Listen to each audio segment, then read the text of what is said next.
सम्माननीय उपसभापति महोदय, सबसे पहले तो मैं अपनी पार्टी के नेतृत्व का आभार व्यक्त करता हूं, जिन्होंने मुझे राज्यसभा के 2 कार्यकाल दिए। मैं सदन के सभी सदस्यों का, जिनके साथ मैंने काम किया, उनका आभार व्यक्त करता हूं। पर ये कार्यकाल समाप्त हुआ है, कार्य समाप्त नहीं होता है कभी। माननीय प्रधानमंत्री जी ने आज सुबह सही कहा कि ये सदन विश्वविद्यालय की तरह है। यहाँ बहुत कुछ सीख कर हम चीज़ों को समृद्ध करके जाते हैं। मैं 3 विषय कहूँगा। पहला, हमने अपने संसदीय प्रणाली की इस कार्य यात्रा में कमेटी सिस्टम को काफ़ी आगे बढ़ाया है और मेरा ये एक सौभाग्य रहा कि मैंने 25 से ज़्यादा कमेटियों में काम किया, 12 से ज़्यादा कमेटियों में चेयरमैन के नाते भी काम किया। चाहे सेलेक्ट कमेटी हो, चाहे जॉइंट सेलेक्ट कमेटी हो, चाहे स्टैंडिंग कमेटी हो, चाहे बिजनेस एडवाइजरी कमेटी हो, चाहे फाइनेंशियल कमेटी हो और चाहे हाउस कमेटी हो।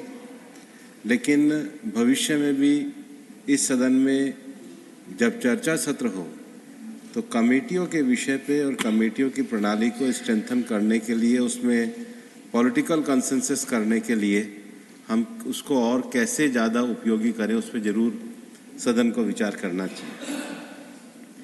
दूसरा, इस सदन में 12 वर्षों में बहुत अच्छे भाषण सुनने का अवसर मिला। मुझे अच्छी तरह ध्यान है, एफडीआई पे जब हम विपक्ष में थे तो अरुण जी और आनंद शर्मा जी के बीच में भाषण था। जम्मू कश्मीर के विषय पे गुलाम नबी जी और अरुण जी के विषय में भाषण था। 370 में माननीय अमित भाई का भाषण था। मुझे अच्छी तरह ध्यान है, अगस्टा पे मनोहर पारीकर जी का विषय था।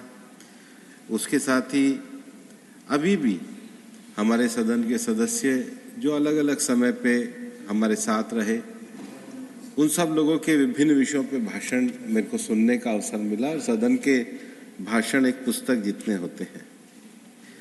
मैं ये कहना चाहूँगा कि हमने पूरे पार्लियामेंट्री सिस्टम को, जो इसका आइडियोलॉजिकल कंसेप्ट है, वो हमने ब्रिटिश पार्लियामेंट से लिया है। ये एक ऐसा अवसर आया है कि जब हम चीज़ों को अपना, जिसको हम अपना विजडम कहते हैं, उस विजडम की ओर हमें बढ़ना चाहिए।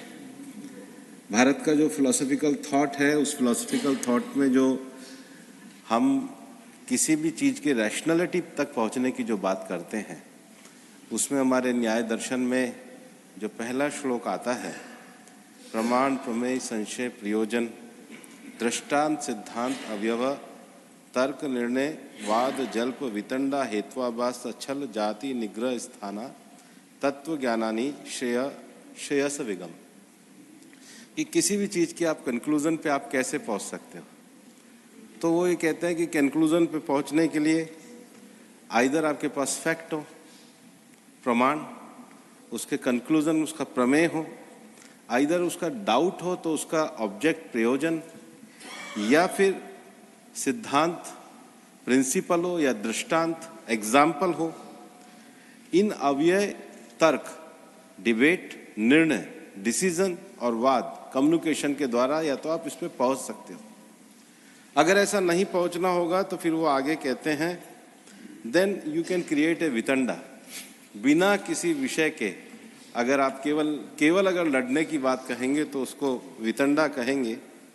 और अगर आप ऐसा ना करें, केवल दूसरे के सिद्धांत का खंडन ही करें और अपना कोई एग्जाम्पल, प्रिंसिपल, लॉजिक ये ना रखें, तो फिर उसको कहते हैं वो छल, धोखा और निग्रह स्थाना है। और ये किसी भी चीज़ को एक लॉजिकल चीज़ पे पहुंचने का हमारे यहाँ पूरा एक फिलोसॉफिकल प्रबोधन दिया गया है। मैं चाहूँगा कि ये सारे जो विषय हैं, जो हमने अपने इनहेरेंट, क्योंकि हम जब कहते हैं कि भारत लोकतंत्र की जननी है, तो ऐसा नहीं है कि प्रिंसिपल्स हमारे यहाँ नहीं थे, शास्त्रार्थ नहीं थे। हमारे यहाँ शास्त्रार्थ की परंपरा में प्रिंसिपल भी थे। उन प्रिंसिपलों को बहुत अच्छी तरीके से स्कॉलरली लिखा भी गया है। आज वापस से वो समय आया है जब देश एक अमृत काल की ओर बढ़ रहा है कि उन सारे प्रिंसिपल्स को हम यहाँ पर चर्चा के सत्र में लाएं। और तीसरा विषय मैं अंत में यही कहना चाहूँगा कि भारतीय विचार परंपरा है जहाँ पर विवाद नहीं होना चाहिए, संवाद होना चाहिए, संघर्ष नहीं होना चाहिए, विमर्श होना चाहिए, आलोचना ही नहीं होनी चाहिए, समालोचना होनी चाहिए, केवल विचार नहीं होना चाहिए, विचार के साथ व्यवहार होना चाहिए, जो गांधी जी ने हमको सिखाया है, जिस विचार को हम लेकर के चले हैं। मुझे आज ये 12 वर्ष पूरे होने पर आनंद है, खुशी है, संतोष है और ये अनुभूति है कि हमारे देश की जो युवा पीढ़ी है वो इन सब परंपराओं को आगे बढ़ाएगी और इंडियन विजडम के आधार पे हम वसुदेव कुटुंबकम की दुनिया बनाने में भारत की सदन के योगदान को आगे बढ़ाने का कार्य करेंगे। बहुत बहुत धन्यवाद। बहुत धन्यवाद माननीय भूपेंद्र जी। माननीय श्री वी मुरलीधरन जी।